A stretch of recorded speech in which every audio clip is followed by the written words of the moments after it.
zemra është komanduese. Zemra është orientuese.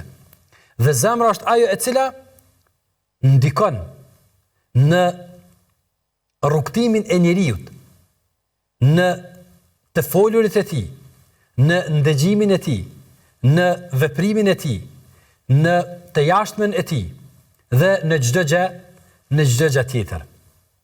Andaj Islami ka përcaktuar zemrën se një nga gjymtyrët më të rëndësishme në veten e njeriut. Andaj edhe pejgamberi sallallahu alaihi wasallam na tregon se inna fil jasadi mudgha.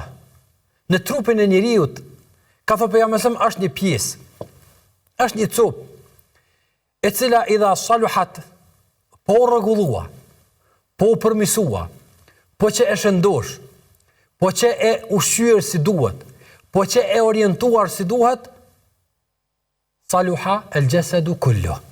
Do të rregullohet, do të përmisohet dhe do të jetë i aftë dhe i gatshëm për rrugtimin e duhur dhe shkelqimin në veprime në të jashtmen e tij i tërë trupi i njeriu.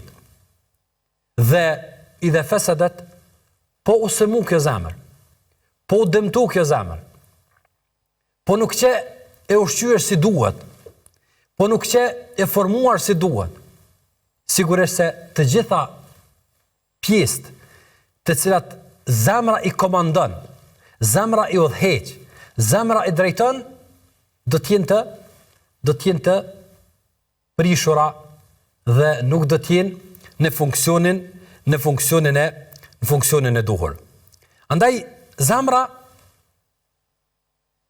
në konceptin islam është përcaktuese në disa prej pikave shumë të rëndësishme të jetës së njeriut.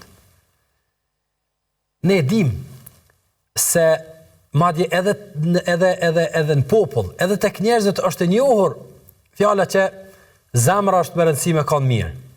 Edhe ne pajtohemi se shumë rëndësi dhe gjëja më e rëndësishme është zemra.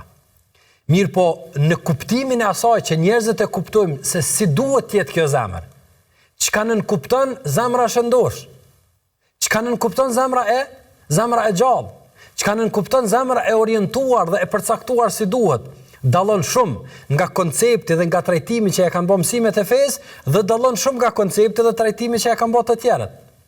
Nëse për të tjerët pretendimi i pastërtisë së zemrës është një lloj përpjekje që të fshehen nën të veprimet e shëmtuara dhe të gabuara, madje edhe mangësitë e tyre, ne duhet të them stop këtij kuptimi.